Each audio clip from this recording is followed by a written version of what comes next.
उत्पन्न होता है। प्रश्न कर लो। यही कि राम नाम का वास्तविक स्वरूप क्या है? बैठिए। तुलसीदास जी ने राम तापलीयोपनिषद, राम रहस्योपनिषद आदि के अनुसार लिखा। र आ म मिलकर राम होता है या नहीं? क्या? र आ म राम।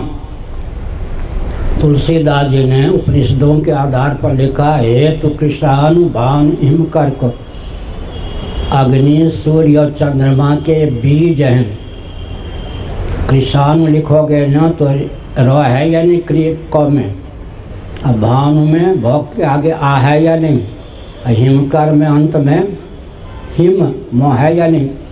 सूर्य चंद्र अग्नि के बीज का नाम है आदिदैविक धरातल पर राम, लेकिन हेतु लिखा सूर्य के भी सूर्य, अग्नि के भी अग्नि, चंद्रमा के भी चंद्रमा का नाम है परमात्मा। उसमें 3 बीज हैं, र आ म। रकार जो है अग्नि का द्योतक है, अभिव्यंजक संस्थान है। आ जो है सूर्य का अभिव्यंजक संस्थान है। म चंद्रमा का अभिव्यंजक संस्थान है। विवक्षावसात प्रयोजन की सिद्धि के लिए हमने कहा सूर्य का अंतर्भाव अग्नि में कर दो तो बन जाएगा अग्नि और चंद्रमा। अग्नि सोमात्मकम विश्वम, अग्नि सोमात्मकम जगत। रुद्र हृदयोपनिषद के अनुसार मैंने कहा अग्नि जो है भोक्ता है, जठरानल है या नहीं, भोक्तृत्व है। चंद्रमा जो है भोग्य है। अग्नि का नाम है अन्नाद, भोक्ता। चंद्रमा का नाम है अन्न।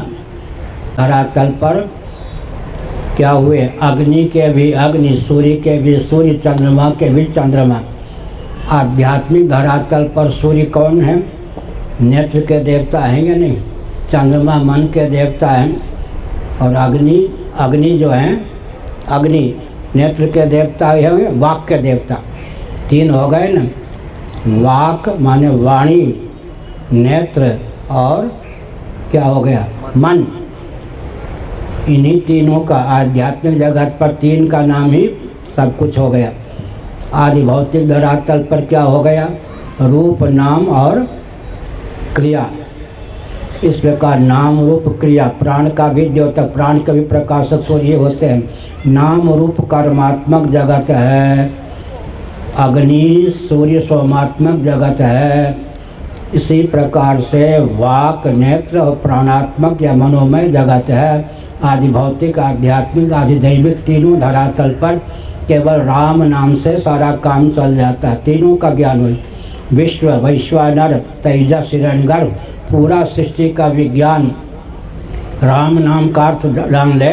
आदि भौतिक, आध्यात्मिक, आदि दैविक तीनों दृष्टियों से व्यक्ति पूरी सृष्टि का वर्णन कर सकता है, सर्वज्ञ हो सकता है। नारायण। दूसरी बात है वस्तु शक्ति ज्ञान की अपेक्षा नहीं रखती। किसने लिखा? श्रीधर स्वामी ने भागवत में टीका में अजामिल के उपाख्यान में। अग्नि को अग्नि समझकर छुओ तो जले बिना न रहो, अग्नि को कोई अग्नि न समझकर छू ले तो जले बिना न रहे।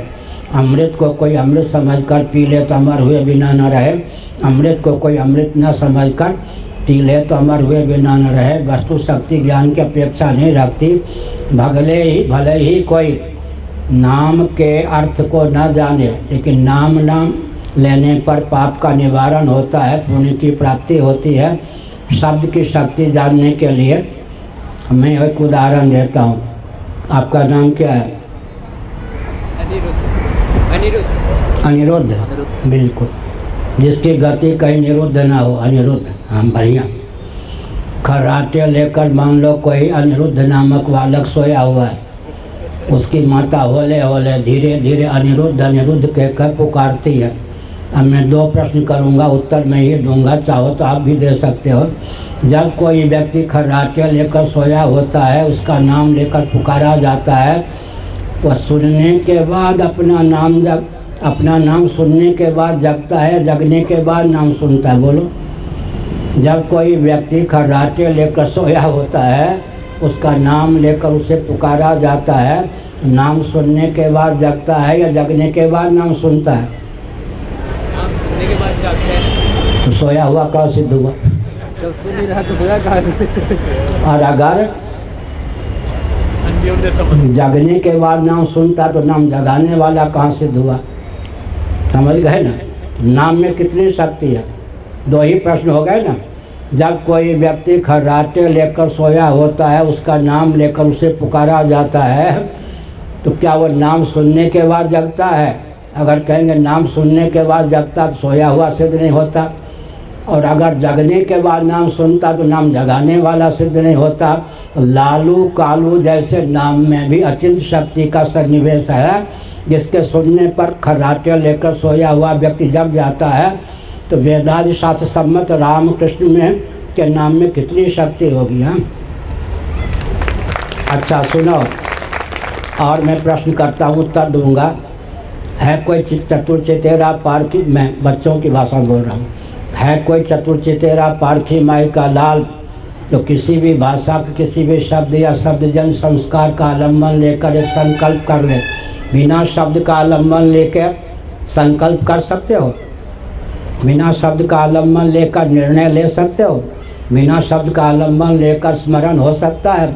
बिना शब्द का आलम्बन लेकर अहंकार हो सकता है? तो व्यवहार साधक जितने ज्ञान है उनमें शब्द का योग है या नहीं? इसलिए शब्द ब्रह्म, शब्द परमात्मा की अभिव्यक्ति है। गीता का 3रा अध्याय, ये पूरी जो सृष्टि है अक्षर परमात्मा और भगवान का नाम प्रणव और परमात्मा दो का उल्लास विलासी है। प्रणव का नाम ही प्रकृति है। मैंने बहुत कुछ बता दिया। आगे